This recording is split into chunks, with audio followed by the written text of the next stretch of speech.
بسم اللہ الرحمن الرحیم۔ اللہ تبارک و تعالیٰ کے پاکیزہ نام سے ابتدا کرتے ہیں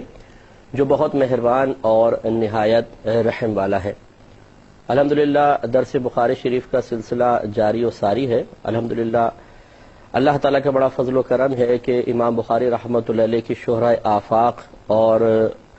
جمہور علماء کرام کے اتفاق کے مطابق قرآن پاک کے بعد سب سے صحیح ترین کتاب یعنی بخاری شریف کے درس کا سلسلہ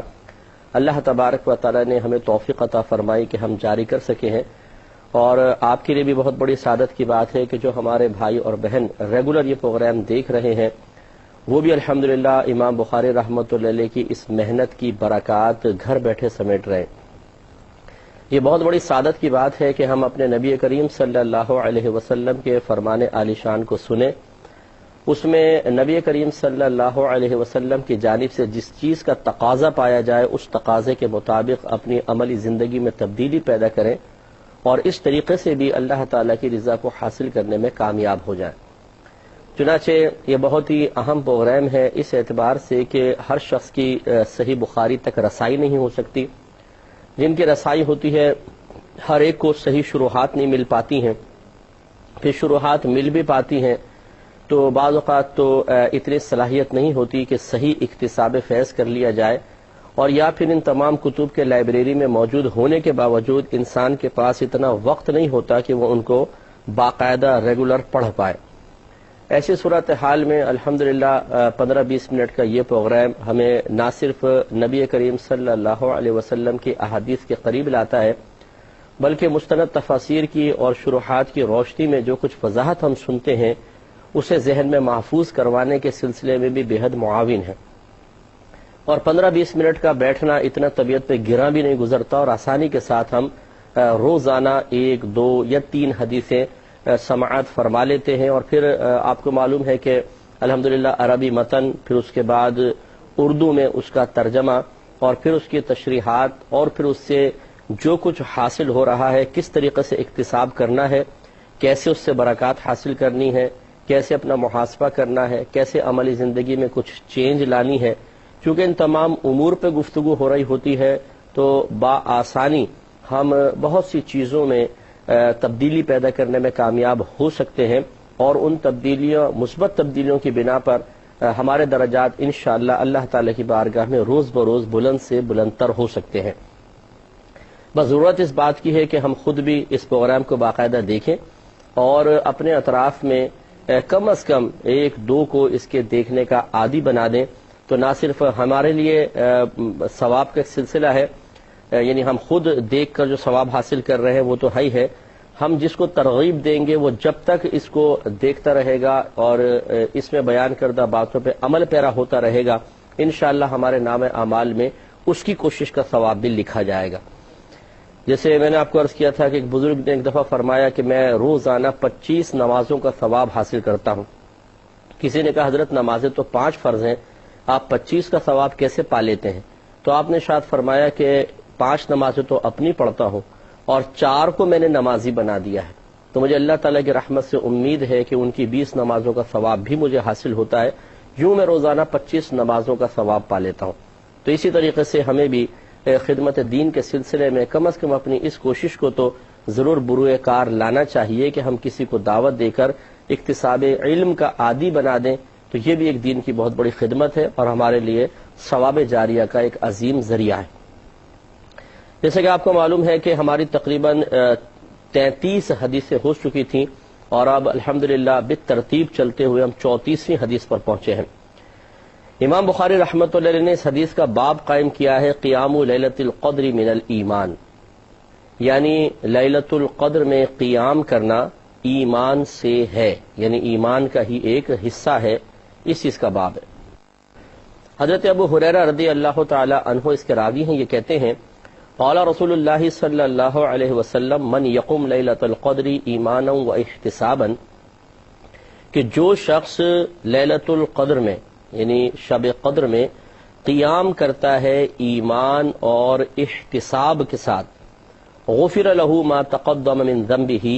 تو اللہ تبارک و تعالی کی طرف سے اس کے لیے جو کچھ سابقہ زندگی میں گناہ کیے گئے ہوتے ہیں ان کی بخشش کر دی جاتی ہے۔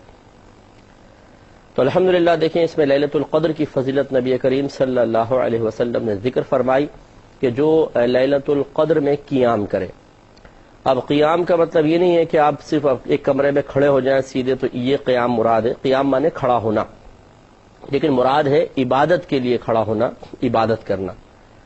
رات کا اطلاق جو لفظ رات ہے یہ لیلہ عربی میں کہتے ہیں. یہ جیسے ابھی ہمارا غروب آفتاب ہوا،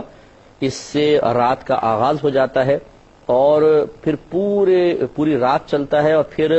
طلوع فجر جب ہوتی ہے یعنی اگلے دن کی فجر کا پہلا وقت جب آتا ہے، یہ پورا وقت رات کہلاتا ہے. اب یقینی سی بات ہے کہ ہمارے دین میں حرج اٹھا دیا گیا ہے. اس حدیث پاک کا ہرگز یہ مطلب نہیں ہو سکتا کہ جیسے غروب آفتاب ہوا کوئی شخص عبادت کے لیے کھڑا ہو گیا اور پھر پوری رات وہ عبادات کرتا رہا حتیٰ کہ طلوع فجر ہو گئی تو اس کے لیے گناہوں کی بخشش کا سامان ہوگا. ایسا بہت ہی مشکل ہے کہ یہ مزاج شرع ہو، کیونکہ ہم یہ دیکھتے ہیں کہ شریعت آسانی اور سہولت فراہم کرتی ہے، اور اللہ تبارک و تعالیٰ کی رحمت اپنے بندوں کے گناہوں کی بخشش اور ان کے درجات کی بلندی کا ایک بہانہ سا تلاش کرتی ہے. جیسے ہی کوئی ایسا موقع آتا ہے اللہ تعالیٰ کی رحمت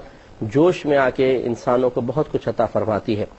لہذا ان تمام دلائل کے پیش نظر علماء اور شارحین نے ارشاد فرمایا کہ اگر کوئی شب قدر میں تھوڑی دیر بھی قیام کر لے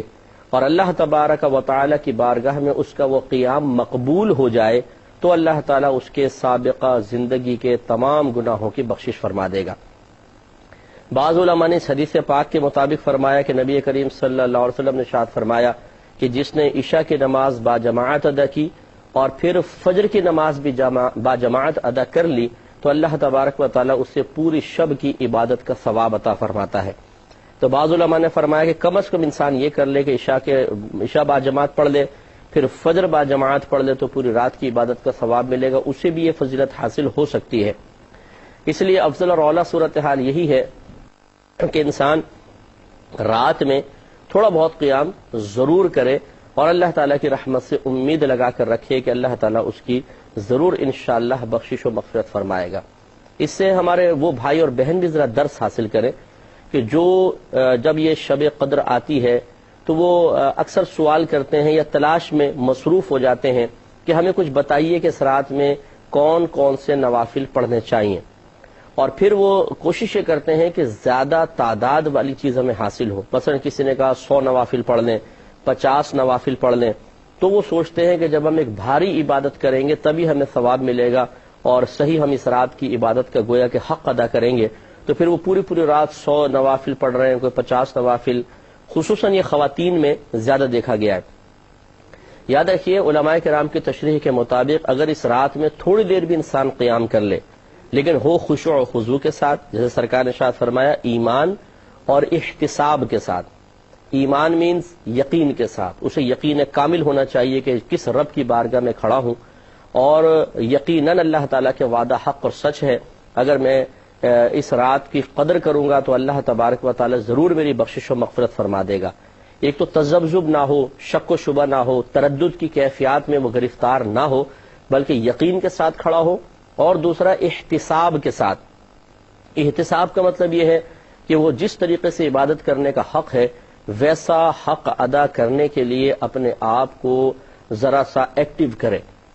مثال کے طور پہ ہم بعض اوقات جیسے ابھی میں نے عرض کیا کہ لمبی عبادات اختیار کرنے کی کوشش کرتے ہیں اور اس میں خشوع و خضوع نہیں ہو پاتا. ہم شروع کرتے ہیں نماز، ذہن کہیں جا رہا ہے، توجہ کدھر جا رہی ہے، اور بعض لوگوں کو تو یہاں تک دیکھا ہے کہ بس تعداد پوری کرنے کی کوشش میں لگے رہتے ہیں. مثلا 50 نوافل پڑھنے، 100 نوافل، اب وہ جسم 10 نوافل کے بعد، 15 کے بعد، 20 کے بعد تھک جاتا ہے. اب دل نہیں چاہ رہا پڑھنے کو لیکن یہ 50 کی تعداد تو پوری کرنی ہے، تو اس میں پھر وہ زبردستی اپنے ساتھ کرتے رہتے ہیں اور اس طریقے سے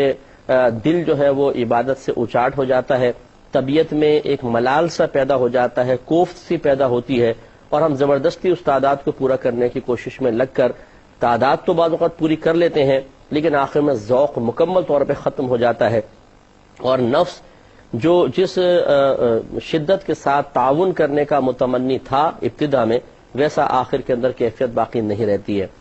تو یہ اس طرح مناسب نہیں ہے. احتساب کا مطلب یہی ہے کہ انسان اچھا کامل وضو کرے، پھر جب نماز شروع کرے تو بالکل نفس و شیطان کے شر سے ان کی طرف سے آنے والے وساوس پر غور و تفکر سے اپنے آپ کو آزاد کرے، اس کی مکمل طور پہ توجہ اپنے خالق و مالک کی طرف ہو، اور کوشش کرے کہ کوئی دنیاوی خیال دوران نماز جان بوجھ کر نہ لائے۔ اگر آ رہا ہے وہ تو آتا ہی رہتا ہے، نفس و شیطان کی وجہ سے جھٹکتا رہے، لیکن جان بوجھ کر نہ لائے، اور بالکل سکون کے ساتھ نماز پڑھے، ساکت ہو کر بلا ضرورت حرکت نہ کرے، ہر رکن کو بالکل اس طرح ادا کرے جیسا ادا کرنے کا حق ہے، اور اس کے لیے یقینی سی بات ہے کہ مسائل سیکھنے ہوں گے، طہارت وغیرہ بالکل کامل ہو، تو انشاءاللہ اگر 2 رکعت نماز بھی پڑھ لی تو سید دو عالم صلی اللہ علیہ وسلم کا فرمان عالی شان ہے کہ اگر کوئی انسان 2 رکعت نماز اس طرح پڑھے کہ اس میں کوئی دنیاوی خیال نہ لایا تو وہ گناہوں سے ایسا پاک و صاف ہو جاتا ہے جیسے آج ہی اپنی ماں کے پیٹ سے پیدا ہوا ہے۔ تو ایسی 2 رکعت نماز اللہ تعالیٰ کو مطلوب اور محبوب ہے جو خشوع و خضوع کے ساتھ، توجہ قلب کے ساتھ، سکون کے ساتھ، سکوت کے ساتھ، بغیر ہیلے جھولے، بڑے اللہ تعالیٰ کی بارگاہ کے آداب کا لحاظ کر کے ادا کی گئی ہو، تو یہ ہے پھر ایمان اور احتساب کے ساتھ قیام کرنا، اگرچہ یہ 2 رکعت کا ہی ہو، اگرچہ 2 رکعت کا ہو، انشاءاللہ اللہ کی بارگاہ میں مقبول ہو گیا تو گناہوں کی بخشش کا وعدہ فرمایا گیا ہے۔ لہٰذا ہم اپنے بھائیوں بہنوں سے گزارش کریں گے کہ لمبی لمبی عبادات اختیار نہ کیا کریں، کیونکہ اس میں عموماً ایسا ہی ہوتا ہے کہ خشوع و خضوع باقی نہیں رہتا، شروع کی 2-4 رکعتوں میں رہے گا، اس کے بعد چونکہ اکثر ہم اتنی طویل عبادات کے عادی نہیں ہوتے، پھر وہ عبادت بوجھ بن جاتی ہے ہم پر، اور ہم زبردستی بس ایک رسم پوری کرنے کے چکر میں انہیں پڑھتے ہیں۔ پھر اکثر ایسے نوافل جو اس قسم کے نوافل ہوتے ہیں وہ صحیح حدیثوں سے ثابت بھی نہیں ہوتے، عموماً جھوٹی حدیثیں بھی ہوتی ہیں۔ بعض لوگ ایسے پرچے لا کر آپ کو دے دیں گے جس میں لکھا ہوگا کہ 2 رکعت نماز پڑھیں گے تو 80 سال کی عبادت کا ثواب ملے گا، اور طریقہ یہ ہوگا مثلا آپ الحمد شریف پڑھیں، اس کے بعد 100 دفعہ سورہ اخلاص پڑھیں، 100 دفعہ آیت الکرسی پڑھیں، اور پتہ نہیں کیا کیا، ایک نماز کو پڑھنے میں 1 گھنٹہ لگ جائے گا۔ اللہ تعالیٰ کی رحمت بہت بڑی ہے۔ اللہ تبارک و تعالی، میں نے آپ کو پہلے بھی سمجھایا تھا کہ اللہ تعالیٰ کو اپنی کیفیات پر قیاس کرنا بالکل غلط ہے۔ اگر کوئی ہمارے لیے زیادہ محنت کرتا ہے تو ہمارا دل خوش ہوتا ہے، اس کی ایک محنت سے جو ہماری خاطر وہ کر رہا ہے ہمارے قلب پہ ایک اثر طاری ہوتا ہے، یہ خوشی کی کیفیت آتی ہے جو ہمیں انعام دینے پر مجبور کر دیتی ہے، اور ہم اس کو خدمت کو سراہتے ہیں اور انعام دیتے ہیں۔ لیکن اللہ تبارک و تعالیٰ کی ذات کریمہ لوگوں کی اس قسم کے معاملات کے اثرات قبول کرنے سے بالکل پاک و صاف ہے، ورنہ تو اگر اللہ تعالیٰ اس طرح اثر قبول کر کے پھر کوئی فعل کرے تو گویا کہ کم از کم اس فعل کے سلسلے میں تو اللہ تعالیٰ کا اس کیفیت کا محتاج ہونا لازم آئے گا، حالانکہ ہمارا رب کسی چیز کا محتاج نہیں ہے۔ اس لیے یاد رکھیں جتنے بھی اس کے افعال و اعمال ہیں، جو بھی افعال اس سے صدور پذیر ہوتے ہیں، وہ مطلب ہر غرض سے پاک و صاف ہوتے ہیں۔ کوئی چیز اللہ کو مجبور نہیں کرتی کہ وہ انعام کا اظہار کرے یا عذاب کسی کے اوپر نازل کرے، بلکہ یہ اس کے ارادے ہیں، بس بغیر کسی چیز کا اثر قبول کیے بغیر جس کو چاہتا ہے انعام عطا فرماتا ہے، جس کو چاہتا ہے عذاب میں مبتلا فرما دیتا ہے۔ لہذا یہ سوچنا کہ بڑی بڑی عبادات کرتے ہیں، ذرا 150 نوافل کرتے ہیں اور ایک نفل کے اندر 100 بار 200 بار سورہ اخلاص پڑھتے ہیں تو شاید اللہ تعالیٰ متاثر ہو جائے گا اور ہمیں بڑا انعام عطا فرمائے گا، یہ ایک نادانی کی بات ہے۔ اللہ تبارک و تعالیٰ تو 2 رکعت اگر ہم خشوع و خضوع کے ساتھ ادا کریں، ابھی حدیث آپ کو سنائی کہ نبی کریم صلی اللہ علیہ وسلم نے فرمایا کہ اگر کسی نے 2 رکعت نماز اس طرح ادا کی کہ کوئی دنیاوی خیال اس میں نہ لایا، آیا کا نہیں فرمایا، وہ تو آئی جاتے ہیں، نہ لایا، تو اللہ تبارک و تعالیٰ اس کو گناہوں سے ایسا پاک و صاف کر دیتا ہے جیسے آج ہی اپنی ماں کے پیٹ سے پیدا ہوا ہے۔ تو اللہ تبارک و تعالیٰ کی رحمت بہت بڑی ہے۔ شب قدر میں ضرور آپ قیام فرمائیں، لیکن بہت زیادہ بیجا مشقت کے ساتھ نہ ہو، خوش دلی کے ساتھ۔ اور آخر میں جو یہ فرمایا گیا کہ اللہ تبارک و تعالیٰ اس کے ان تمام گناہوں کی بخشش فرما دیتا ہے جو سابقہ زندگی میں اس نے کیے تھے، تو بخشش و مغفرت کا مطلب ہی ہوتا ہے، یہی ہوتا ہے، یاد رکھیں، سابقہ گناہوں کی معافی۔ جیسے کسی حدیث میں اگر آپ پڑھیں گے کہ نبی کریم صلی اللہ علیہ وسلم نے ارشاد فرمایا کہ اللہ تعالیٰ نے اس کی بخشش فرما دی، اس کی مغفرت فرما دی، اس کا مطلب ہوتا ہے سابقہ گناہوں کی بخشش یا سابقہ گناہوں کی معافی۔ اور فقہا کا اس پر اتفاق ہے کہ یہاں پر جو گناہ معاف کیے جائیں گے وہ صغیرہ گناہ ہے۔ احادیث میں ایسے مضامین آئے ہیں کہ ان سے صغیرہ گناہ معاف ہوتے ہیں، کیونکہ کبیرہ گناہ چند چیزوں سے معاف ہوتے ہیں۔ مثلا ایک کافر ہے، وہ ایمان لے آیا تو اس کے سابقہ ساری زندگی کے گناہ بخشے جاتے ہیں، چاہے صغیرہ ہوں، کبیرہ ہوں، ظاہری ہوں، باطنی ہوں، بخشے جائیں گے۔ دوسرا توبہ سے بخشے جاتے ہیں، کہ آدمی کامل توبہ کر لے تو صغیرہ کبیرہ سب بخشے جاتے ہیں۔ تیسرا حج سے معاف ہوتے ہیں،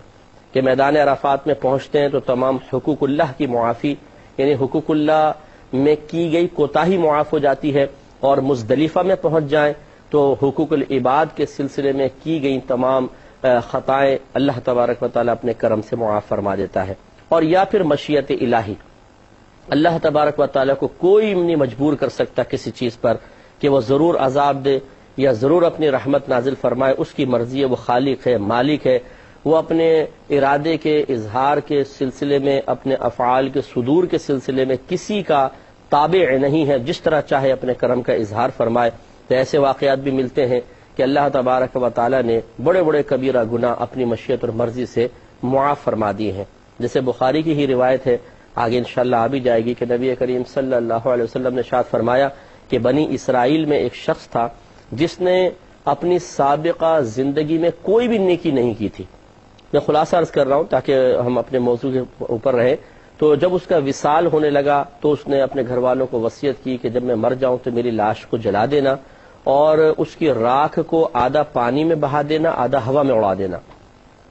اور اس شخص نے اپنے ذہن میں سوچا کہ شاید میں اللہ تعالیٰ کی گرفت سے محفوظ ہو جاؤں۔ اس کا انتقال ہو گیا، گھر والوں نے حسب وصیت ایسا ہی کیا، لیکن نبی کریم صلی اللہ علیہ وسلم ارشاد فرماتے ہیں کہ جب اس کا وصال ہوا تو اللہ تعالیٰ نے پانی کو حکم دیا، اس نے اس کے تمام اجزاء کو جمع کیا، ہوا کو حکم دیا، تمام اجزاء جمع ہو گئے، اور اس سے اللہ تعالیٰ نے اس کو زندگی عطا فرما کے کہ انسان بنایا۔ اور پھر اللہ تعالیٰ نے پوچھا کہ بتا تو نے ایسی وصیت کیوں کی تھی؟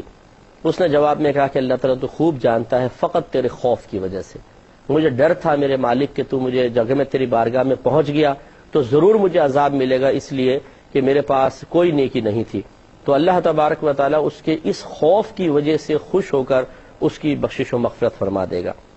اب میں نے کہا خوف کی وجہ سے خوش ہو کر، یہ بھی یہ نہیں ہے کہ کیفیت اللہ پہ کوئی طاری ہوئی اور پھر بخشش و مغفرت فرما دی۔ اس چیز کو میں بار بار اس لیے عرض کر رہا ہوں کہ یہ عقیدے کی درستگی بہت زیادہ ضروری ہے۔ اللہ تعالیٰ کی خوشی کا مطلب ہوتا ہے کہ بس انعام کا ارادہ، اللہ تعالیٰ نے انعام کا ارادہ فرمایا اور اس کی بخشش و مغفرت فرما دی۔ ایسا نہیں جیسے ہم کسی چیز کو دیکھتے ہیں تو طبیعت پہ ایک نشاط اور فرحت سے پیدا ہوتی ہے، ایسا اللہ تعالیٰ کی ذات پاک اثر قبول نہیں کیا کرتی ہے۔ تو آپ دیکھیں کہ اس شخص نے پوری زندگی کوئی نیکی نہیں کی تھی، نبی کریم صلی اللہ علیہ وسلم کے الفاظ یہی ہیں۔ اس کا مطلب ہے صغیرہ کبیرہ گناہوں میں لگا رہا، لیکن اللہ تعالیٰ نے اپنی مشیت سے اس کو معاف فرما دیا۔ تو جہاں کئی احادیث میں ایسا ہوتا ہے کہ سرکار نے فرمایا کہ نماز سے گناہ بخشے جائیں گے، روزے سے گناہ بخشے جائیں گے، اس سے مراد یہی صغیرہ گناہ ہوتے ہیں۔ اللہ تبارک و تعالیٰ سے دعا ہے کہ رب کریم ہم سب کو بھی ہر شب قدر میں ایمان اور احتساب کے ساتھ قیام کرنے کی توفیق عطا فرمائے، اور اللہ تعالیٰ اس قیام کو اپنی بارگاہ میں قبول و منظور بھی فرمائے۔ آمین۔ وآخر دعوانا ان الحمد للہ رب العالمین۔